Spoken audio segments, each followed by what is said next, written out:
नमस्कार।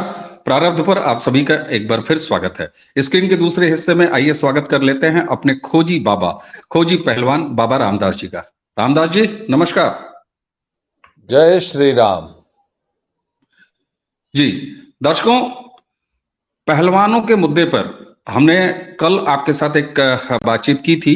बाबा जी से ही अपडेट लिया था और अपडेट ये था कि एशियन गेम्स के लिए बिना ट्रायल के, यानी ट्रायल से जो छूट दी गई थी विनेश फोगाट को और बजरंग पुनिया को, तो उसके खिलाफ दो और पहलवान अंतिम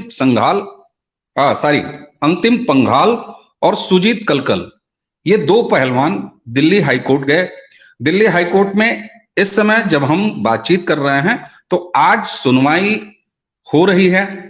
सुनवाई के बाद अभी तक का अपडेट यह है कि इंडियन ओलंपिक एसोसिएशन को कोर्ट ने नोटिस दिया है और आज ही उनको इस मामले पर एफिडेविट दाखिल करने के लिए किया है। तो उम्मीद की जाती है कि कल इस पर फैसला आ जाएगा। बहरहाल ये रहा मुकदमे का अपडेट। लेकिन कल जब हमने बात किया तो कुछ और इंडियन ओलंपिक एसोसिएशन के लेवल पर कुछ डेवलपमेंट हुए, तो आइए उसी पर बात करते हैं बाबा रामदास जी से। सर, कल जब हम लोग इस विषय पर बात कर रहे थे तो उसके बाद इंडियन ओलंपिक एसोसिएशन का एक 2 पन्ने की प्रेस रिलीज आई है। मुझे उम्मीद है कि वो प्रेस रिलीज आपने पढ़ ली होगी और उसमें पूरा एक पैरा वो बड़े विस्तार से केवल भारतीय कुश्ती के लिए है। तो ये इंडियन ओलंपिक एसोसिएशन की तरफ से ये इनिशिएटिव क्या कहता है? गवर्नमेंट प्रेशर में है, आईओए प्रेशर में है। इससे सीधे सीधे ये पता चलता है कि सरकार की किरकिरी हुई है और सरकार प्रेशर में है और आईओए ने लीपापोती करने के लिए, सफाई देने के लिए ये प्रेस रिलीज जारी की है और उसमें उन्होंने अपनी सिलेक्शन प्रोसीजर को जायज ठहराने की कोशिश की है और तर्क ये दिया है कि हम अच्छी से अच्छी टीम सेलेक्ट करना चाहते हैं, इसलिए हमने इन दो पूर्व जो है मेडलिस्ट पहलवानों को भी मौका दिया है। उन्होंने ये कहा है, वो कान को थोड़ा सा घुमा के पकड़ रहे हैं। अब उस लेटर की अगर बारीकी से पढ़ें तो कहते हैं कि ठीक है, ये जो नए बच्चे हैं ये तो अच्छे हैं, परंतु हम उनको भी मौका देना चाहते हैं, इसलिए हमने, चूंकि वो अभी ट्रायल नहीं दे सकते हैं, इसलिए उनका सिलेक्शन पहले कर दिया।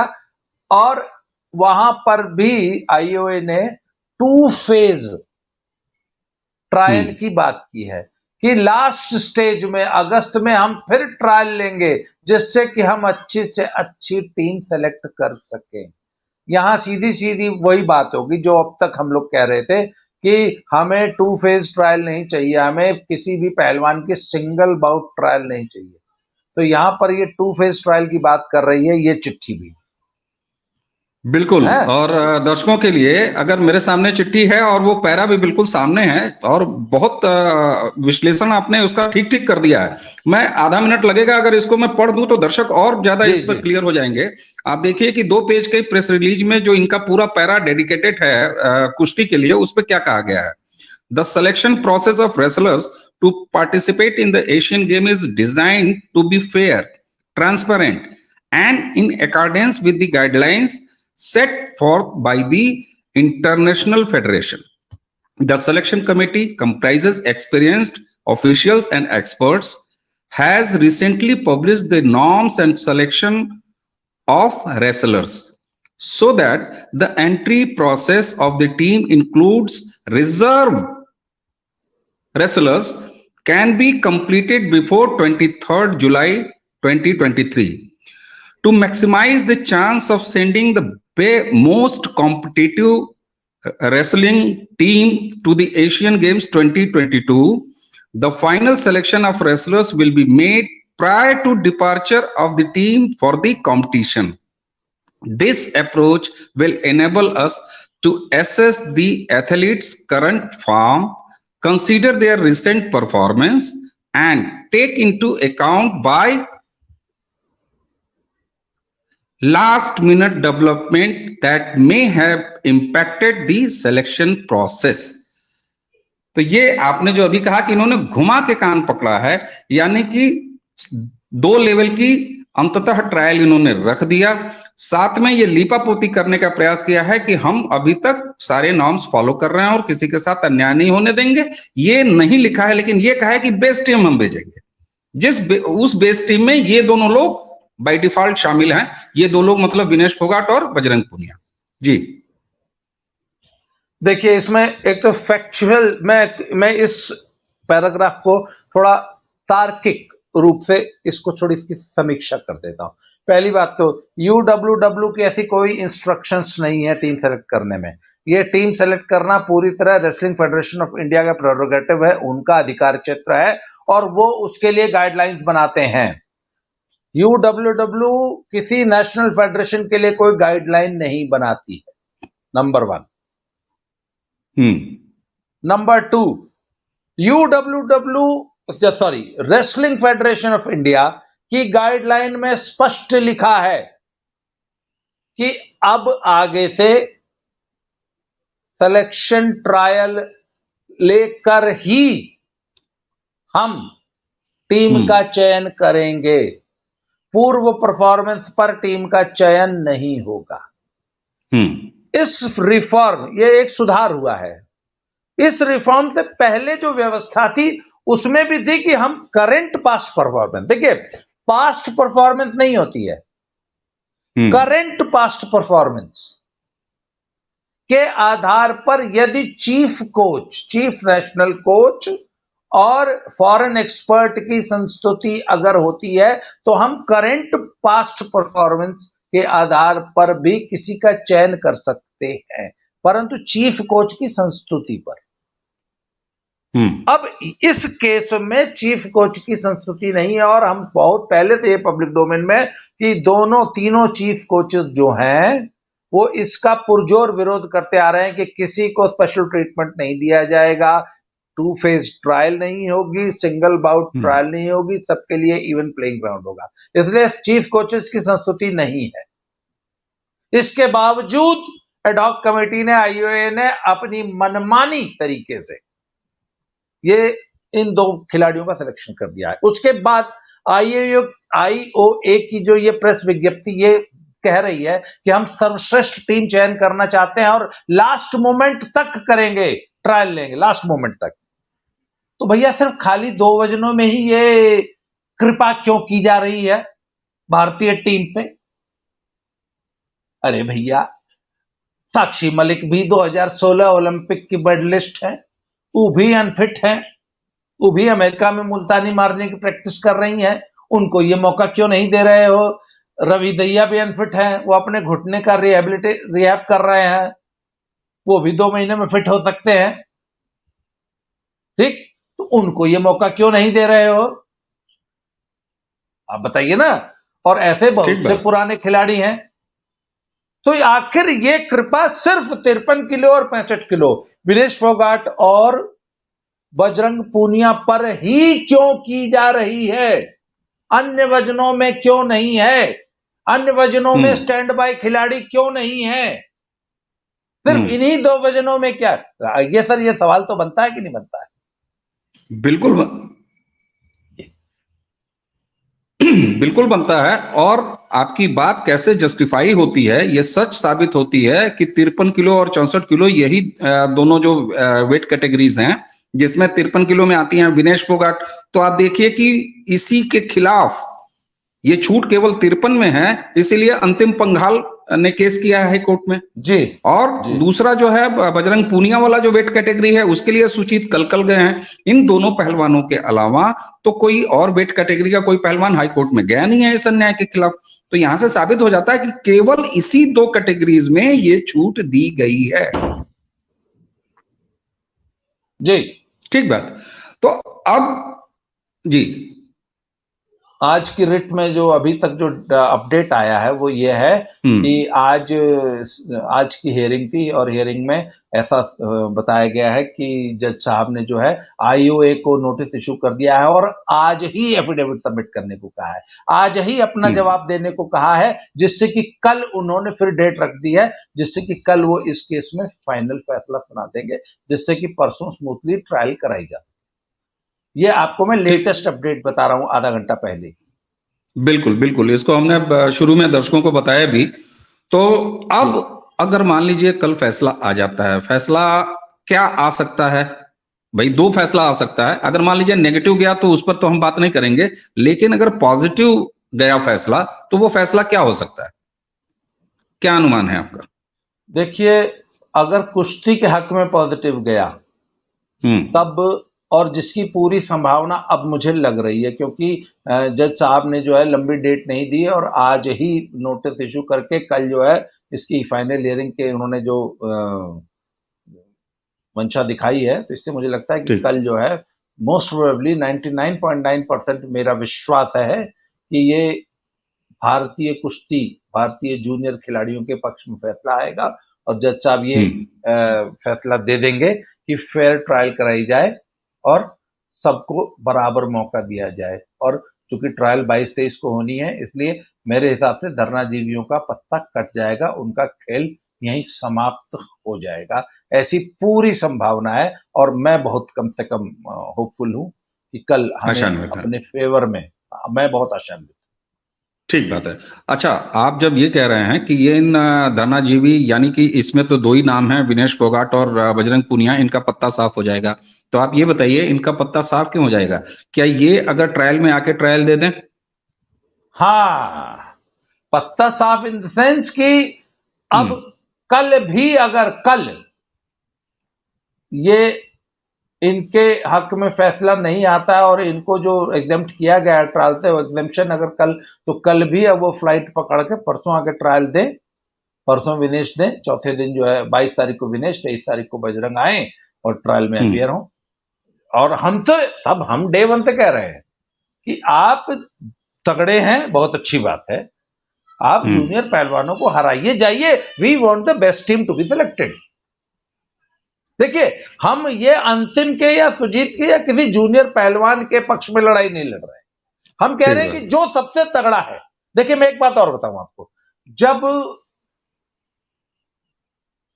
सुशील कुमार और नरसिंह यादव का केस आया था, तब आमतौर पे सब लोग नरसिंह के फेवर में थे, फेडरेशन भी नरसिंह के फेवर में थी। और आमतौर पर, जैसा कि आप तो कहते हैं ना, मुझे तो जाटों का और हरियाणा वालों का विरोधी बताया जाता है, बहुत से लोग कहते हैं, पर आपको याद होगा, हालांकि कई साल पुरानी बात हो गई, शायद 4 या 5-6 साल पुरानी बात हो गई, तब मैंने खुल के सुशील का पक्ष लिया था। तब लोगों ने मुझे कहा कि अरे आप यूपी के होके भी यूपी वालों का पक्ष नहीं ले रहे हैं। तब मुझे यादव विरोधी बताया जाता था कि आप यादव विरोधी है, इसलिए आप जाटों का पक्ष ले रहे हैं। मैंने कहा था नहीं भैया, मैं कह रहा हूं जो सबसे तगड़ा हो वो जाए। यदि सुशील ललकार रहा है तो नरसिंह ट्रायल से क्यों भाग रहे हैं? बड़े तो खुल के, तब मैंने कहा था भैया, यदि एक आदमी अखाड़े में ताल ठोक रहा है तो तुम क्यों भाग रहे हो यार? वो सीनियर रेसलर है, तुम जवान लड़के हो, कल के तुम तगड़े हो, तुमको उठा के पटक के चढ़ बैठो छाती पे, जाओ ओलंपिक खेलने। एक तुमसे इतने साल सीनियर आदमी तुमको ललकार रहा, तब भी मेरा यही स्टैंड था कि the strongest team should go, और तब भी मैंने बाकायदा तर्क दिया था। तब मैंने इसी WFI की आलोचना की कि नहीं, ये गलत नीति है, व्यक्ति क्वालिफाई नहीं करता है, एक देश उस वजन में क्वालिफाई करता है। 74 किलो में भारत ने क्वालिफाई किया है, नरसिंह ने क्वालिफाई नहीं किया है, और अंत में उसी पॉलिसी को WFI को अपनाना पड़ा। आज यही बात ब्रजभूषण शरण सिंह जी कहते हैं कि व्यक्ति क्वालिफाई नहीं करता है। ये बात मैं तो 6-8 साल पहले से कहता आ रहा हूं, तब भी मेरा यही स्टैंड था, the best, the strongest wrestler should go, और स्ट्रॉन्गेस्ट रेसलर निकालने का सिर्फ एक तरीका है, ट्रायल। ठीक बात। बिल्कुल ठीक बात। तो और ट्रायल हाँ, से बेहतर कोई तरीका नहीं हो सकता। ट्रायल से तो बेहतर कोई तरीका नहीं है। तो चलिए ये उम्मीद कर लीजिए कि कल अगर इन पहलवानों के हक में फैसला आ गया और ये हुआ कि भाई साहब कोर्ट ने कह दिया कि ट्रायल से किसी को छूट नहीं मिलेगी, तो विनेश फोगाट जी और बजरंग पूनिया जी देश में उनका वापसी घर वापस करें वो, और घर वापस करके शान से ट्रायल दें, और ट्रायल देने के बाद जो यशस्वी सबसे उत्तम पहलवान हो इन दोनों वेट कैटेगरीज में वो जाए। तो इसका स्वागत करिए, उनका आह्वान करिए कि आप आइए ट्रायल दीजिए। जी। बिल्कुल। अच्छा, अब अगर मैं इंडियन ओलंपिक एसोसिएशन की ये जो फैले रायते को समेटने का जो प्रयास था कल, 2 पन्ने का जो उनकी प्रेस रिलीज आई जिसमें 1 पन्ना उन्होंने समर्पित कर दिया भारतीय कुश्ती के लिए। खेल मंत्रालय, साई और इंडियन ओलंपिक एसोसिएशन, इन तीनों जिम्मेदार सेंटर्स, इनके जिम्मेदारों की भूमिका कुल मिला के कैसे देखते हैं आप, कैसे परिभाषित करेंगे? चाहे तो अलग अलग और चाहे तो सबको एक साथ परिभाषित कर सकते हैं आप। सर, मैं I am really sorry to say, hmm. इन सभी लोगों ने, मैं उसके लिए भारत सरकार के खेल मंत्रालय को भी दोषी ठहराता हूं, मैं आईओए को भी दोषी ठहराऊंगा, मैं स्पोर्ट्स अथॉरिटी ऑफ इंडिया को भी दोषी ठहराऊंगा, और मैं अपने इन धर्मजीवी पहलवानों को भी दोषी ठहराऊंगा। इन लोगों ने अपने निजी स्वार्थ के लिए कुश्ती को दांव पे लगा दिया। कुश्ती का जितना नुकसान इन सब लोगों ने मिलकर पिछले 6-8 महीने में किया है सर, इसकी भरपाई करने में सालों लगेंगे। सालों की मेहनत में इन लोगों ने हमारी जड़ों में मट्ठा डाल दिया है सर। हमारी जड़ें कमजोर की हैं, हमारे बच्चों को डिमोरलाइज किया है, हमारे पूरे सिस्टम को डिमोरलाइज किया है, सबसे बड़ा हमारे पेरेंट्स को डिमोरलाइज किया, समाज को डिमोरलाइज किया। सर कल मैं एक बात कह रहा था यार, कहता मुझे तो नहीं था, मुझे वो मेरे खास मित्र थे, कहता मुझे तो तुम पहलवानों से नफरत होगी कि तुम कितने घटिया लोग हो यार। मैंने कहा यार अब क्या बताएं, अब एक आदमी के बुराई, एक आदमी का जो है उसकी बात हम सब लोग सुन रहे हैं ना। सारी कुश्ती बदनाम कर दी इन लोगों ने, कहते कितनी गंदगी है यार तुम्हारे गेम में। मैंने कहा यार गंदगी थी तो नहीं, लोगों ने कर दी। और अवनीश जी आप एक मुद्दे को नहीं टच कर रहे हैं, मैं आपको याद दिला जी। दूं। जी। चलिए मान लीजिए कल हमारे फेवर में फैसला आ गया, ठीक है। नहीं आया तो क्या करेंगे, ये भी तो पूछिए। मैं इसके आगे वही आ रहा था, मैं वही हाँ आ रहा था। मैंने सबसे पहले शुरुआत की कि ये सवाल आपसे पूछा ना कि अगर हक में फैसला आ गया तो कैसा फैसला होगा, क्योंकि दर्शकों के लिए हम बातचीत कर रहे हैं। ऐसे दर्शक इस चर्चा को देखते हैं जिनको कुश्ती के तकनीकी पक्ष का कोई पता नहीं होता। उनका नहीं, यस। उनकी भावना जुड़ी है देश के खेल के साथ, देश के खिलाड़ियों के साथ। तो इसलिए मैं बारी बारी से क्रमशः, आप एक एक्सपर्ट राय रख रहे हैं, और ये निश्चित मत समझिए कि अवनीश एक पहलवान है और 2 पहलवानों की आपस में बात हो रही है और इस चर्चा को सुनने वाले भी सारे पहलवान हैं। सर ये बात खुले विमर्श के मंच पे हो रही है, अखाड़े में नहीं हो रही है। तो इसलिए मैंने सबसे पहले आपसे यही पूछा कि अगर हक में फैसला आ गया तो किस तरह का फैसला आएगा। जिम्मेदारों के बारे में आपने बता ही दिया। अब मैं ये पूछ रहा हूं कि सबसे बुरी स्थिति अगर मान लीजिए होती है और इन दोनों पहलवानों को, इन दोनों वेट कैटेगरीज में कोई छूट नहीं मिलती है, कोई राहत नहीं मिलती है कोर्ट से भी, तब क्या स्थिति होगी? सर पिछले 2 दिनों में देश में बड़ा भयंकर आक्रोश है इस फैसले के खिलाफ। हम्म। समूचा कुश्ती जगत, सारे पहलवान, सारे कोचेस, सारे अभिभावक, सभी कुश्ती प्रेमी, सभी खेल प्रेमी, हम्म। समूचा media, main stream media, social media, print media, electronic media, सभी उद्वेलित हैं और सबने इसको व्यापक कवरेज दी है और सबने हम्म। अपना आक्रोश व्यक्त किया है। और अंतिम पंगाल की जो रोती हुई 1 मिनट की वीडियो थी उसने देश को हिला के रख दिया कि जब एक 19 साल की बच्ची ये कहती है कि मैं वर्तमान की जूनियर वर्ल्ड चैंपियन हूं और मेरा हक छीन के एक टोटली अनफिट जिसने 1 साल से पहलवानी नहीं की, उसने कहा कि जब वो मंचों से धरने दे रही थी और राजनीतिक भाषण दे रही थी, उन दिनों में अपना खून पसीना बहा रही थी, मुझे क्यों अपने इस मौके से वंचित किया जा रहा है। तो सर उसके ठीक है। आंसुओं ने ना पूरे देश को हिला के रख दिया है। और ये जो आईओए का स्पष्टीकरण आया है ना सर, ये उसी का नतीजा था, वही प्रेशर था, और आज वो प्रेशर कई गुना बढ़ गया है, शाम तक और ज्यादा बढ़ जाएगा। तो यदि आईओए में डीजी साई को और खेल मंत्रालय को जरा भी सद्बुद्धि होगी तो आज शाम तक कोर्ट का फैसला आने से पहले ही अपना फैसला पलट देंगे और कह देंगे कि नहीं, एग्जम्पशन वापस ली जाती है। आज ही खिलाड़ियों को बोल देंगे कि किर्गिस्तान से वापस आओ और आके ट्रायल दो, नहीं तो तुम्हारा नाम कट जाएगा।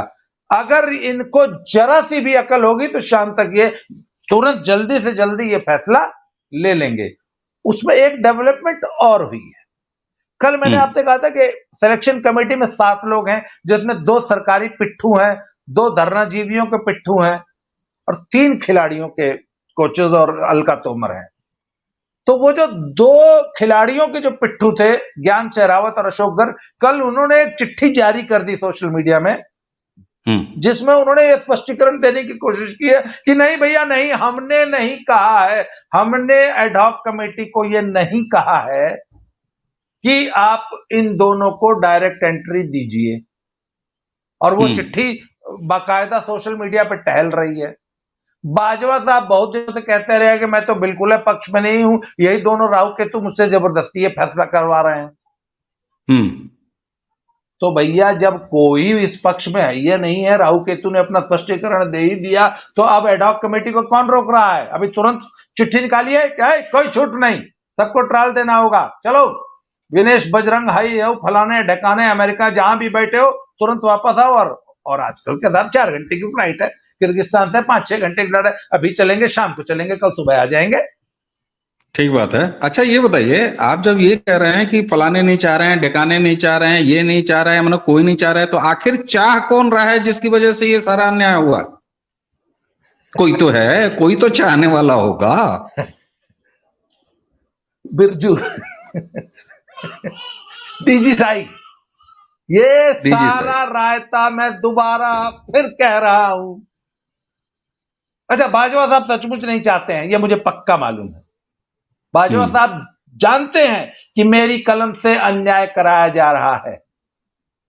पर साहब वो है ना, वो महाभारत में जो है भीष्म जो है वो राज्य से बंधे हुए थे, है ना, और दुशासन का हाथ नहीं पकड़ पाए द्रौपदी के चीर हरण के समय। तो साहब बाजवा साहब भी जो है डीजी साई से बंधे हुए हैं, शायद हैं, राज्य के हैं, तो वो कुछ कर नहीं पा रहे हैं। और राहु केतु को पता है कि पब्लिक बहुत नाराज है। राहु केतु को पता लग गया है कि हिंदुस्तान का कुश्ती जगत उनसे बहुत ज्यादा नाराज है। और सच ये है कि धरना जीवियों की सर जो थोड़ी सी 1-8% जो थोड़ा बहुत समर्थक बचे थे ना देश में, इस प्रकरण के बाद वो कहते ही बिल्कुल जीरो हो गए। आज धरना जीवियों का कोई नाम नहीं ले रहा है। जो उनके कट्टर समर्थक थे ना, वो भी उनका नाम अपने मुंह से लेने में डर रहे हैं, समाज में निकलने में डर रहे हैं। ठीक बात। तो अगर मान लीजिए आप कह रहे हैं, आपने हालांकि ये ख्वाहिश जाहिर की है कि भाई ये एक एडहॉक कमेटी जो है वो चिट्ठी जारी करे कि ऐसा कुछ नहीं है, वो सब कैंसिल और सब लोग आओ ट्रायल दो। मैं कहता हूं अगर मान लीजिए हक में फैसला भी नहीं आया और आपके मंशा के हिसाब से एडहॉक कमेटी ने ऐसा कुछ किया भी नहीं और फैसला हक में भी नहीं आया, 22-23 नजदीक है, फिर ये पहलवान बेचारे क्या करेंगे? आंसू बहाने से तो इनको एशियन गेम्स में भेज नहीं दिया जाएगा। जनता तो भेजेगी नहीं, देश तो भेजेगा नहीं, भावनाएं तो भेजेंगी नहीं, भेजेगा तो तरीका ही, सिस्टम ही, फिर क्या रास्ता है? तो सर एक बार क्या हुआ कि हम लोग ना कुछ 8-10 पहलवान एक सूमो गाड़ी में भर के दंगल लड़ने जा रहे थे। तो वो गांव में होते हैं दंगल, तो गांव में जो ड्राइवर ने मतलब गाड़ी बढ़ाई तो आगे जाके वो एक गचाड़ी में फंस गई। अब फंस गई तो उसकी जो चेसिस थी वो जमीन से लड़ने लग गई। और जब चेसिस जमीन से लड़ने लगती है तो आपको मालूम है पहिए काम करना बंद कर देते हैं। तब बहुत सारे गांव वाले जुट गए, तो बोला हाई लाओ, हाउ लाओ, ट्रैक्टर लाओ, टोचन खींचो, यही खींचो। वो ट्रैक्टर ट्राई क्या नहीं खिंचाई, तो बोला अब तो वैसे नहीं खिंचाएगी, ये जेसीबी लानी पड़ेगी। तो हमारे जो कोच साहब थे ना, उन्होंने बोला अरे छोड़ो जेसीबी, चलो रे। उन्होंने अपने 10 पहलवान, सब तगड़े तगड़े 100 किलो के 10 लड़के थे, वो उठाओ। उन्होंने एक तरफ से जो है गाड़ी उठाई, उधर से 4-6 गांव वाले मिले और उठा के गाड़ी, तो लिटरली उठा के गाड़ी जो है गड्ढे से बाहर कर रख दी। तो सर संख्या बल, जन बल, बाहुबल सबसे बड़ा बल होता है सर। वो शायद रहीम का या किसका दोहा है ना, जहां काम आवे सुई, कहां करे तलवार। तो सर जहां सुई का काम होता है वहां तलवार काम नहीं करती, और जहां तलवार का काम होता है वहां सुई काम नहीं करती। इसलिए समझदार आदमी अपने पास सुई और तलवार दोनों रखता है। हाँ ठीक है, लेकिन आप भी अपने तर्कश तो में ये जो आप हमारे पास सबसे बड़ा संख्या बल है। उस दिन मैट पे 1000-2000 पहलवान, उनके कोचेस, उनके अभिभावक, उनके भाई बंधु मित्र, माताएं होंगी। वो माताएं जिन्होंने अपना पेट काट के अपने बाकी बच्चों को भूखा रख के अपने बेटे को, अपने लाल को, अपनी बिटिया को पहलवानी कराई है ना, वो माताएं संभालेंगी मोर्चा। हम अपनी बेटियों के साथ, हम अपने बच्चों के साथ अन्याय नहीं होने देंगे। रामधारी सिंह दिनकर की एक कविता है, याचना नहीं अब रण होगा, संग्राम महाभीषण होगा। सर जिस दिन सब रास्ते बंद हो जाएंगे ना, उस दिन ये बाहुबल काम आएगा। मेरे हाथ ठीक है। और इसी के साथ एक चीज और बताऊं, जब आप सत्य के आग्रह की बात करते हैं, सत्याग्रह की बात कर रहे हैं, जब आप संख्या बल की बात कर रहे हैं, तो बाहुबल नाम का जो शब्द है ना, जो उपमा है, उसको किनारे रख दीजिए। बाहुबल बड़े गलत सुन, बाहुबल पहलवानों वाला बाहुबल, वो गुंडा मरफिया वाला नहीं। मैं समझ रहा हूँ बाहुबल से आपका मतलब शारीरिक शौष्ठव वाला बाहुबल है, पहलवानों वाला बाहुबल है।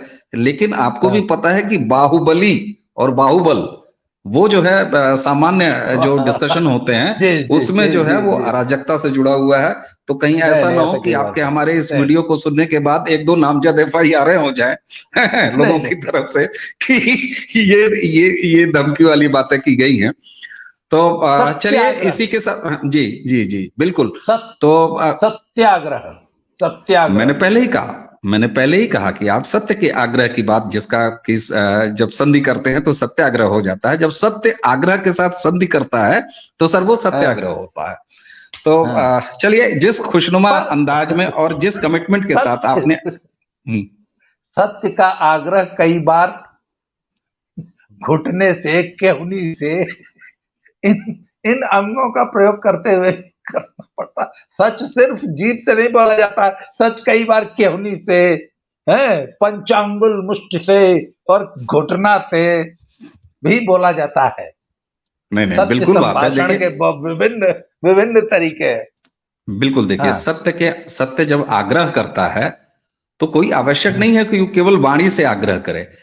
शरीर पूरा जो है वो अपने किसी भी अंग से आग्रह कर सकता है, मनुहार कर सकता है ना। तो गाल पे हाथ फेरा भी जा सकता है अगर, तो फेरने का कोई अंदाज तो तय होता नहीं है कि वो कैसे फेरा जाता है। कंधे पे एक हाथ रखना होता है और एक कंधे पर हाथ फाड़ देना होता है, तो अंततः हाथ ही जाता है कंधे पर। ये बिल्कुल बात ठीक है। तो सर जिस तरीके से आपने अपडेट दिया, इंडियन ओलंपिक एसोसिएशन जिस तरीके से सामने आया है कल, बाकायदे एक पैरा लेके कुश्ती पर, उसके बाद कोर्ट ने कल ही, यह अपने आप में बहुत पॉजिटिव न्यूज थी कि इन दोनों बच्चों की याचिका को स्वीकार किया, सुनने लायक समझा हाई कोर्ट ने। आज प्रायोरिटी पर लगाया, आपने अपडेट दिया कि सुन लिया है और इंडियन ओलंपिक एसोसिएशन से मांग लिया है कि भैया दे दो हमको लिख के। वो दे देंगे, कल फैसला भी सुना देगा। तो हमें उम्मीद है कि आज शाम तक कुछ और अपडेट आ जाएगी जिस पर हम बात कर लेंगे कल, और अगली वीडियो में बात कर लेंगे। और निश्चित रूप से इस मामले को जिस तरीके से आपने शुरू से, जब ये मामला बलहीन था, जब ये मामला सड़क पे था, जब ये मामला खापों में था, जब ये मामला जातियों में था, जब ये मामला राज्यों में बटा हुआ था, तब से लेके अब तक जिस तरीके से आपने फॉलो किया है, एक अंतिम लड़ाई, और वाकई जहां अन्याय और शोषण है उसके खिलाफ की लड़ाई कहते हैं कि अब शुरू हुई है, अगर कायदे से कहा जाए। तो इसी उम्मीद के साथ कि जो हमारे यशस्वी पहलवान हैं उनके हक में फैसला आएगा, उनके हक में फैसला आने के साथ ही साथ यही संगठन उनके भले के लिए डिसीजन लेंगे और सही तरीके से उनको भेजेंगे, ताकि देश की टीम, भारत की कुश्ती, वो किसी भी नेशनल इंटरनेशनल प्रतियोगिता में जाए तो अपना नाम रोशन करे। और भारतीय तिरंगे को हम सब देखना चाहते हैं, वो पहलवान कोई भी हो, देश जीतता है, व्यक्ति नहीं जीतता, तिरंगे की जीत होती है। तो इसी कामना और इसी उम्मीद के साथ आइए बाबा रामदास जी को, हमारे खोजी पहलवान साहब को देते हैं धन्यवाद, और आप सभी को